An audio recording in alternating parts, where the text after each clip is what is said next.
and we burn that fuel in U.S. nuclear reactors. 1 in 10 light bulbs in the United States is lit by power generated from former Soviet warheads. So they have a great title for this program. They call it Megatons to Megawatts. And it's free, by the way, because the money we spend buying it from the Russians is made up for by the profits we get in selling it to the nuclear fuel facilities that burn it. So we are destroying weapons that, as a child, I used to worry about at no cost to the taxpayer. We should accelerate that program, in fact. We should be buying another 500 tons and burning that stuff up as quickly as we can. Let me ask you some questions about yourself. You left the Carnegie Group after how many years? 8 years. Why did you go to the Center for American Progress? It was a very exciting new place. John Podesta, the former chief of staff of Bill Clinton, is the head of it. It's sort of a cutting-edge institute, and I wanted something that was that wanted to not just develop the research, but to get that research out in a way that could impact policy sooner rather than later. And I liked the mix of communication skills that they bring to the center, so that there's a heavy emphasis on the web presence, on using the internet to develop the message. That's why I left. Fair to say that the Center for American Progress is more politically funded than the Carnegie?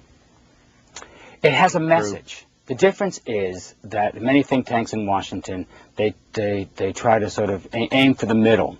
So maybe they're a little to the right or a little to the left, but they aim for the middle. The Center for American Progress is avowedly progressive. It pushes a progressive agenda on domestic, economic, and national security issues. So it's nonpartisan. We work with people from both Republicans and the Democratic Party, but it does not try to have a balance of some conservatives and some liberals. No, this is clearly a progressive message. We think that that's the way to make progress in America, not by relying on the policies that have failed so dismally in the last 6 years. Are you supporting a candidate for president? None have asked so far. Would you? Would I go work for a candidate? Sure I would. That's one way to have policy impact. You would, as an analyst, you want your ideas to be picked up by the President of the United States. So, of course, I would go work for a candidate who shared this vision, who thought that one of the most important things we have to do in the next 4 years is to end nuclear terrorism, is to reduce the number of nuclear weapons in the world, is to make our country safer from these nuclear threats, and to restore American leadership in this fight. We should be leading the charge on this, not being dragged along. Do you have somebody in mind? Somebody that you agree with more than others?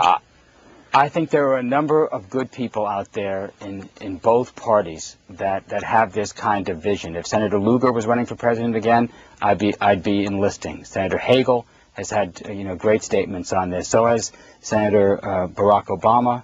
I haven't heard much from Senator Clinton yet, but I would expect that she would have those kinds of policies. And of course, Governor Bill Richardson is one of the leading experts in this whole field. So it'd be really interesting to have a nuclear energy and nuclear weapons expert as President of the United States. Any personal goals beyond where you are? Would you want to go back and serve in a government? No, I don't. In fact, I get asked that a lot. And I feel my 9 years in the Congress were my government service. I really enjoyed it. It was terrific. But I like it out here. I think I'm going to stay.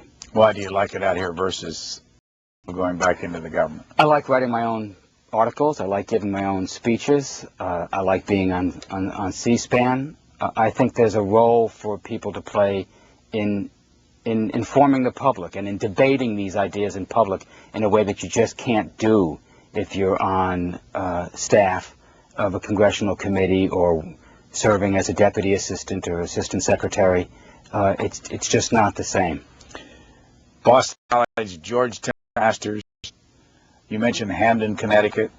The Catholics have educated me my entire life. St. Rita's High School, Notre Dame High School, Boston College, Georgetown University. What was growing up in Hamden like, and what were your parents doing at the time? My father was a manager of a Liggett Rexall drugstore.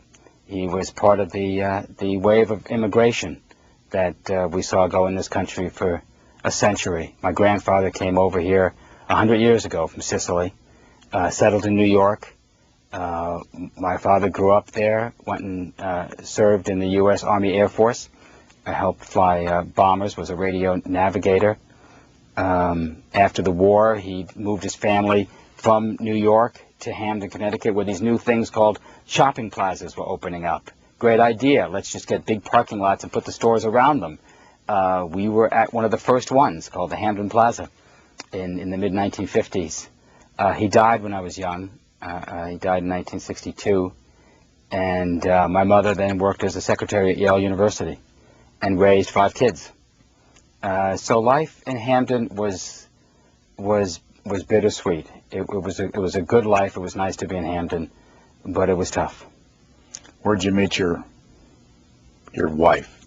My wife, Priscilla Labovitz. She's an attorney, an immigration attorney here in Washington, D.C., and we met while I was a community organizer in Massachusetts. Had tenant groups that were forming, that were fighting for better conditions and lower rents. That meant the landlord often was trying to evict them, and we needed lawyers to defend them. And so we hired my wife, a woman who became my wife, and I was the sort of the organizer on the project, and she was the legal talent. And I took her out for a walk at Burger King one day, and that was pretty much it. Won her heart with the Whopper. We've been happily married for 28 years, have 2 wonderful, accomplished children. You mentioned in your book that they're accomplished. What did you mean by that, and where are they? My son Peter just graduated from Brown. He's teaching science and math to 8th graders in Dorchester, Massachusetts. Tough work, man, being a teacher. Tough work in this country. But every time I talk to him, he's tired. Long hours, but he's dedicated. This is what he wants to do. My daughter Amy is in Portland, Oregon. She's a wilderness therapist. She got a social work degree from the University of Pennsylvania after getting out of Wesleyan University in Connecticut. And she is a certified therapist. It's kind of like outward bound with therapy.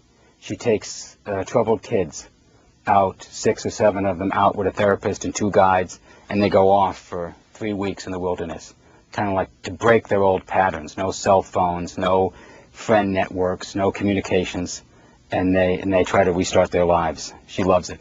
As you were growing up, did you have somebody that was your mentor? Not really. Nobody that, it wasn't my high school teachers. I know that's been true for my son, but it wasn't for me. No, not really, not that I can think of. Did you have people that you followed in politics, named philosophers or political scientists?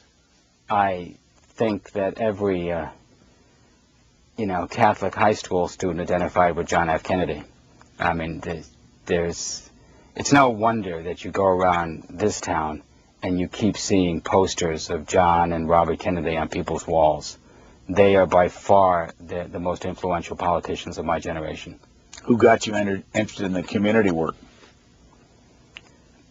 I don't think there was an individual. It was just this was 1971, 1972. I felt like I wanted to change the world.